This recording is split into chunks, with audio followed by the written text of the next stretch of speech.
Naše krajevne skupnosti. Dobrodošli, dragi gledalci in gledalke. Skupaj se bomo sprehodili po krajevnih skupnostih občine Slovenska Bistrica, ki je ena izmed večjih v Sloveniji. Deli se na kar 15 krajevnih skupnosti, vsaka izmed njih pa se ponaša z raznolikimi kulturnimi in zgodovinskimi spomeniki. Krajani so že skozi zgodovino postavili temelje, na katerih svojo skupnost gradijo še danes. Sedaj pa se skupaj odpravimo po poteh naše občine.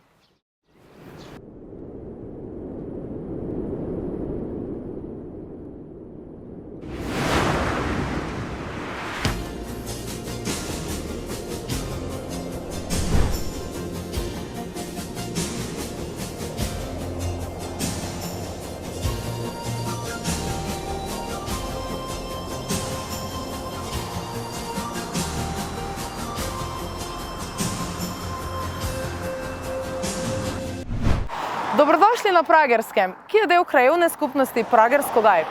Sem se lahko odpravite po regionalni cesti Slovenska Bistrica-Ptuj.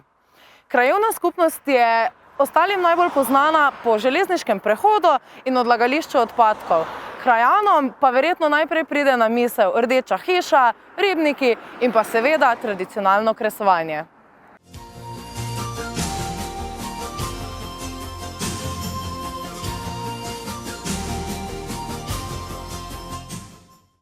In lep pozdrav v krajevni skupnosti Pragersko Gaj. Sama krajevna skupnost vsega naselje Pragersko Gaj in Spodnji Gaj, cirka 1850 krajanov in krajank.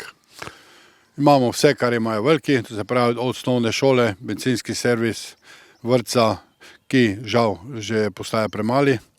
V letu, to se pravi prejšnje leto, leta 2023, smo po 177 letih dočakali tudi odpravo prehoda ali ločitev naselja Pragersko Gaj in imamo podvoz v lanskem letu in zdaj se tudi dokončno zaključuje za pospravljanje tudi rekonstrukcija železniškega vozlišča Pragersko. V celoti obnovili igrišče v Gaju, ki je bilo potrebno in dotrajano igrišče za naše najmlajše. V letošnjem letu še dokonča še nekaj igral za najmlajše. Potem v lanskem letu smo uredili Murnovo ulico in pa kulturnemu društvu DPD Svoboda pri obnovi ali renoviranju kulturnega doma. V letošnjem letu bomo trenutno v fazi, samo če bo vse prav, naslednjem tednu se začne komplet obnova vozlišča Ptujska cesta od bencinskega servisa do trgovine Jager. Komplet obnova in razširitev, to je zelo pomembno, iz 3 na 4 metrske vozlišča cesta ob ribniku v Gaju. Obnovi se cesta in pešpot od Gaja do novega obračališča oziroma parkirišča ob železniški postaji in pa naredijo se asfaltna prevleka oziroma uredi se 11 parkirišč za osebna vozila pri igrišču Gaj. Druga naslednja večja investicija je v naslednjem tednu, če bo vse prav, bo krajinska arhitektka pripravila drugo obravnavo tega zemljišča, ki imamo pred nas. To je cirka 150 arov, imenovano Oaza. To je zelena površina, ki je v lasti občine in je totalno, po mojem osebnem mišljenju, neizkoriščena v tem smislu. To se predvideva v naslednjih letih zgraditev, celotna ureditev tega zemljišča. To naj bi zrasel en pump trek za naše otroke, da lahko se živijo na biciklih. Nastalo bo še v letošnjem letu, upam, še v letošnjem letu eno manjše otroške igrišče za naše najmlajše. Potem se bo to uredil čebeljak z medovitimi rastlinami, pešpoti, pitniki vode, tudi javna razsvetljava tega celotnega parka, če lahko to rečem. In pa, kar je pomembno, uredila se bodo igrala tudi za starejše ljudi in pa za ranljive skupine. Mi v kraju imamo tako enoto Sončka, ki dejansko potrebuje tudi igrala za tako imenovane ranljive skupine.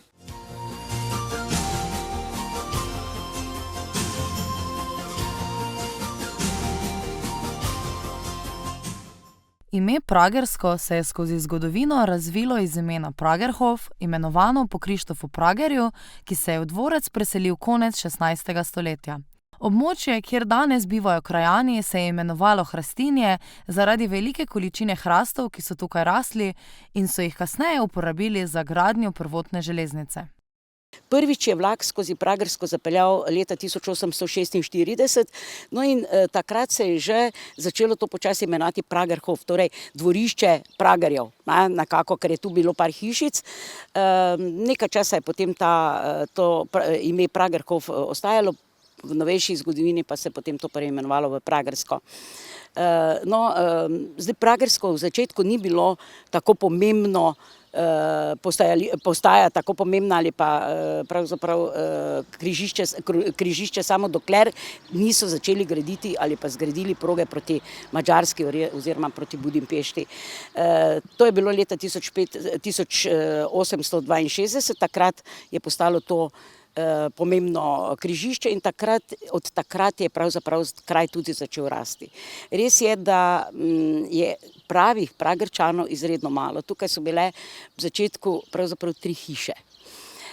Potem se je pa na železnici dogajalo to, da so zaposlene pošiljali iz postaje na postajo in se je iz različnih koncev so se ljudje potem preselili sem, tako da je bilo pretežno železničarsko.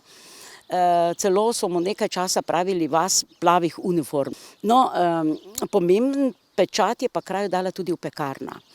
V začetku 20. stoletja je Steinklauber, torej Franz Steinklauber iz Avstrije, iskal zemljišče za opekarno in iskal kvalitetno glino in prišel na to področje, našel to tukaj in leta 1904 je začela ta opekarna tudi delovati. Zgradil je potem še to rdečo hišo, mi Pragerčani rečemo rdeča hiša, kjer je bilo poslopje za zaposlene, za delavce.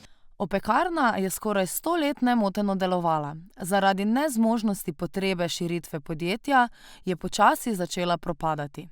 Glinokopi, ki so ostali, pa so danes priljubljena točka za ribolov. Pomemben, še vedno ohranjen del zgodovine Pragerskega pa je vodni stolp, ki se je uporabljal od leta 1911 pa vse do konca uporabe parnih lokomotiv. V samem stolpu je zelo globok studenec.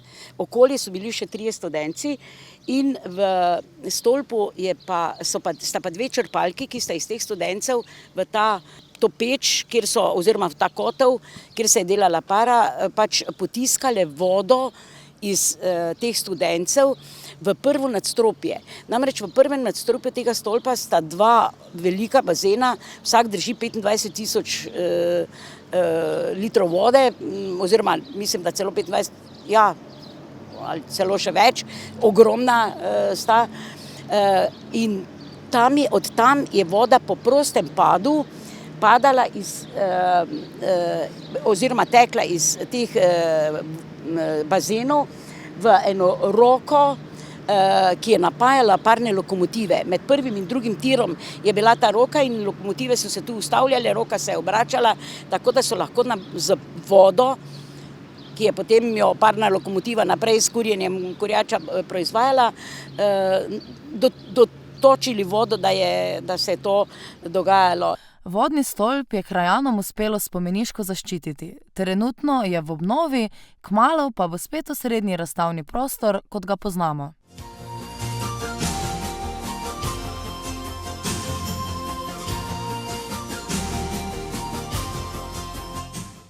Ob odhodu s Pragerskega nas pospremi arhitekturni dragulj vile Nekrep s čudovitimi vrtovi. Prvi zapisi segajo v leto 1903. Takrat se je na Pragerskem začela razvijati železnica, strojevodje so bili takrat pomembni poklici, saj so še tudi danes.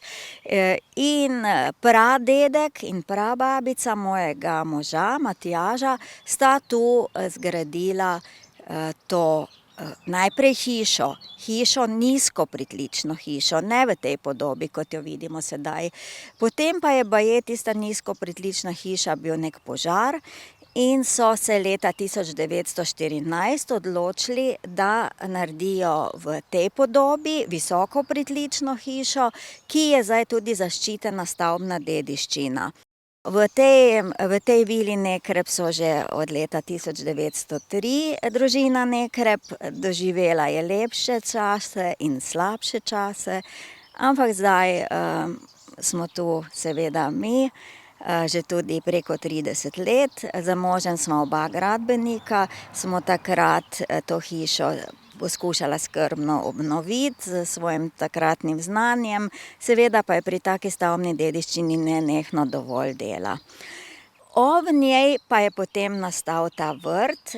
Vrt je nastal s posebnim namenom, v poklon sinu Boru po letu 2008. Prej so bile tu delavnice, naši poslovno-proizvodni prostori. Končali smo sprehod po Pragerskem Ingaju, naslednjič pa se srečamo v krajevni skupnosti Stari Lok Leskovec. Se vidimo!